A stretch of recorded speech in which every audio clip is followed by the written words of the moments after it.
So what happens after you've held your org meeting and start preparing for filing your S-1? The IPO org meeting, or organizational meeting, is the kickoff.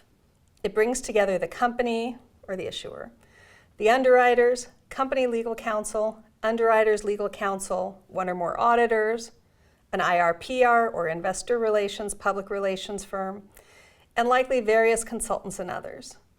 The period between the org meeting and filing the S-1 is used to orchestrate multiple work streams around drafting the S-1 prospectus and underwriter due diligence. The S-1 has multiple roles. It's a marketing document, notably the business description and the box summary up front. Often, investors focus only on the first page or initial paragraphs. It's a disclosure document, highlighting material information for investors to make their investment decisions. It also sets the bounds for what can be disclosed in the roadshow. Anything in the roadshow has to tie back to the prospectus. So what are the S-1 work streams? Number 1, the company and bankers take the lead on drafting the S-1 business section. IR/PR consultants may participate, and everyone weighs in. The contents of the business section are industry and company specific. Life science companies, for example, may describe products, pipeline, strategy, clinical and preclinical data and development strategy, platform technology, intellectual property, competition, key operations such as dedicated manufacturing plants, key licensing and commercial arrangements, and commercial activities including sales, marketing, and distribution if relevant. Issuers should include prospective milestones in order to be able to address them on the roadshow. The business section may also include long sections that are generic to the industry. Life science companies, for example, may describe U.S. and rest of world clinical development and patent regulations and healthcare payer systems. Number 2, the company drafts the S-1 financial sections, which are reviewed by the auditor. The S-1 will present multiple years of audited financials and possibly unaudited interim financials. Companies looking to go public may need to complete their first financial audits.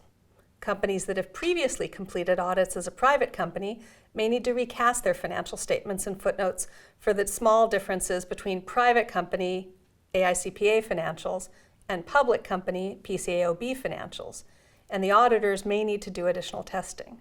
A company that switches from a smaller firm to a Big Four for the last year before IPO will have 2 different auditors for the 2 years of audited financials required for emerging growth companies.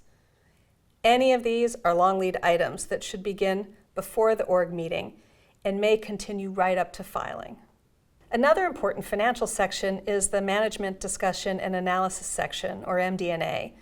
It describes the key business drivers such as revenue, cost of goods, R&D expense, and selling, general, and administrative expense, as well as applicable accounting policies.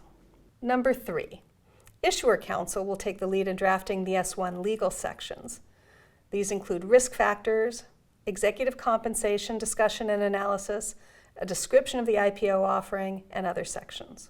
Number 4, the company and issuer counsel will collect material agreements and other documents to be filed as exhibits to the S-1. Issuers can request confidential treatment for key business provisions. Expect to negotiate these confidential requests with the SEC. Finally, in parallel with drafting the S-1, the underwriter and underwriters counsel will diligence the company and the S-1 disclosures. Companies typically set up virtual data rooms, which are used by the underwriters and company and underwriter counsel, and which include key contracts, documents on past financings, option grants, etc. Every single statement in the S-1 needs to be supported. Sourcing addressable market projections can be particularly tricky and may require looking at public websites or engaging a consultant for bespoke research. Make sure you have permission to reproduce market research in the S-1, as many firms don't allow their work product to be shared publicly. For life science companies, scientific and clinical references need to support data and assertions made in the S-1.